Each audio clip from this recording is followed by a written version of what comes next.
I'm S.V. Dagan. Stephen King. Filth. A Christian minister. A letter was on my kitchen floor, as the postman is no longer allowed to come to my front door. So he risks life and limb to put the letter, all mail, through my back door. I view the postman as I view spam, unwanted, unloved, undesirable, someone that should be deleted, burned, hung out to dry.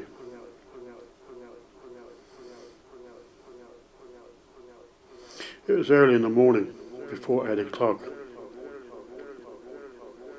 I came down from upstairs, for upstairs is where I sleep, and below my floor is the underworld, where those ones with names that cannot be mentioned in anyone's reality, but inside one's nightmare, they are apparently flowing like water over a cliff that doesn't splash onto a surface because it's chasmless. I looked at the letter. I knew its contents before I thought of opening it. It was a series of letters written by someone unknown who was not permitted or who is afraid, but seeks vengeance in burning my soul. For obviously, from the first letter, a previous writing from this individual or individuals that first wrote this letter of depravity are afraid to announce themselves with honesty and studiousness, so they're withholding their name and from whence this letter came. Filth, a Christian minister, a Catholic priest. These are the sort of things that normally appear in this letter. The letter is addressed to me. Who am I? I am S.V. Dagan. Who is the writer of this letter? He loathes me. I say he because the first letter, the scent, the odour, the stench, was indeed a manly male death. But who is my hater?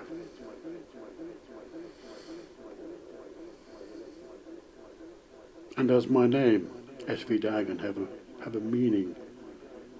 But of course, if I had told you the meaning of my name, no doubt you would write to me as well. Just like the Christian minister who has been labelled as filth.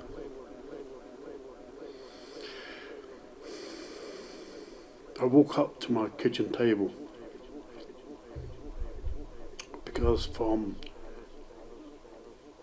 between my kitchen table and the back door is the floor. It's where the letter rests. I pick up my kettle because I like to whistle when it's boiling. I fill it with water, click my spark lighter and the gas. I give it birth and it heats up my water nicely. I do not drink tea or coffee. But what do I drink? Do I drink dead nightshade leaves, hemlock, or something sweet, tasty, and deadly. Whatever I drink, I always cover my mouth when I speak to someone because my breath may be death.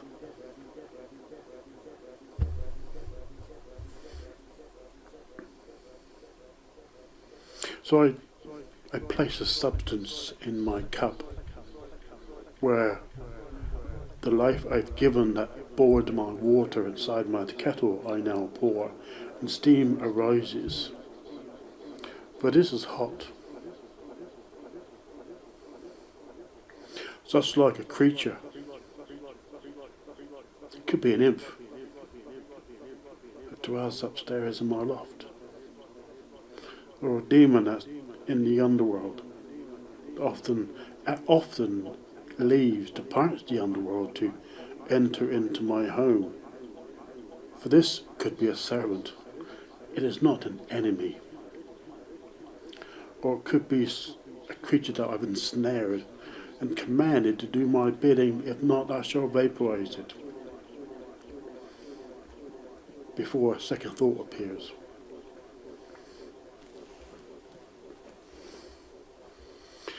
Finally, I gulp down my liquid. I raise myself from my chair,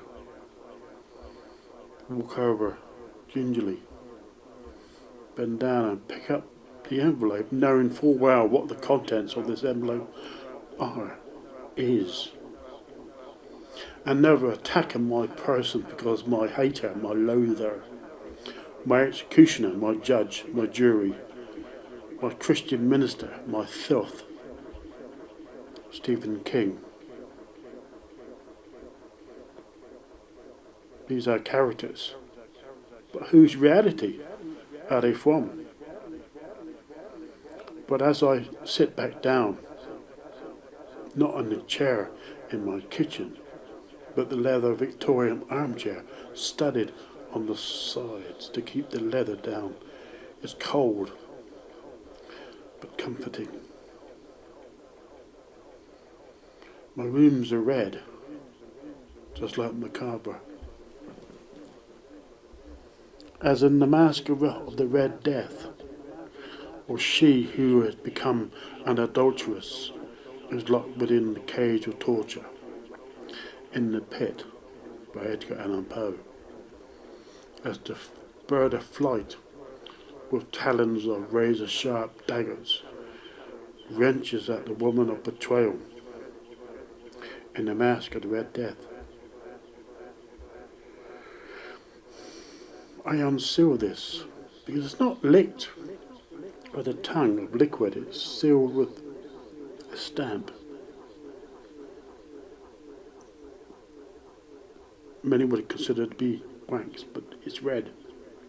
I'm not going to the point where I analyse exactly what it is, although many may consider it to be something, a kind of liquid substance you only get from humans. For this is the dark tale. I separated, pulled out my letter, unfolded, and there it is. But what is this?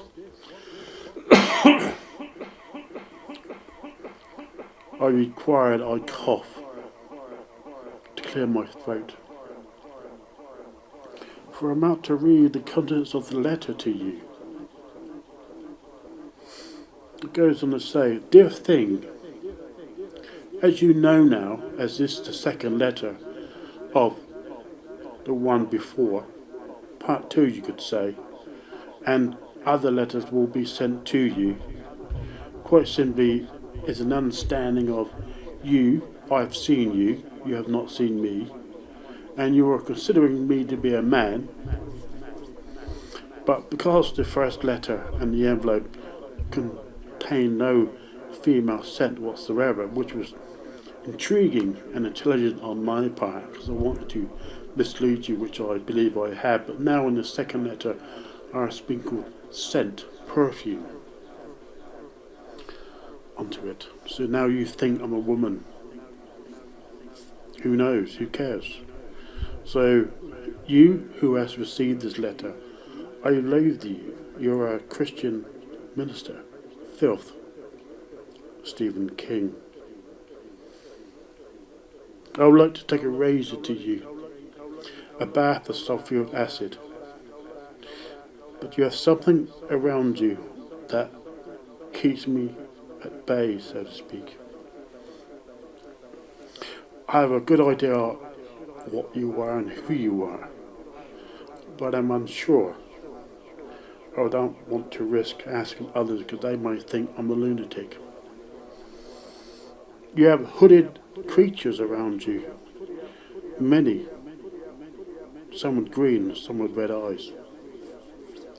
It's these that keep me at bay. Although this letter shall be a brief one, I pray it will be a descriptive one. I know who you are and what you are, S.V. Dagon, and I loathe you. You're a vile, putrid soul. You're not worth considering. I shall keep this letter short. You may consider it to be a tale, a story, a prose. I shall write again. I shall keep my eyes on you, S.V. Dagon. I am your hater, your loather. Female death. Bye-bye.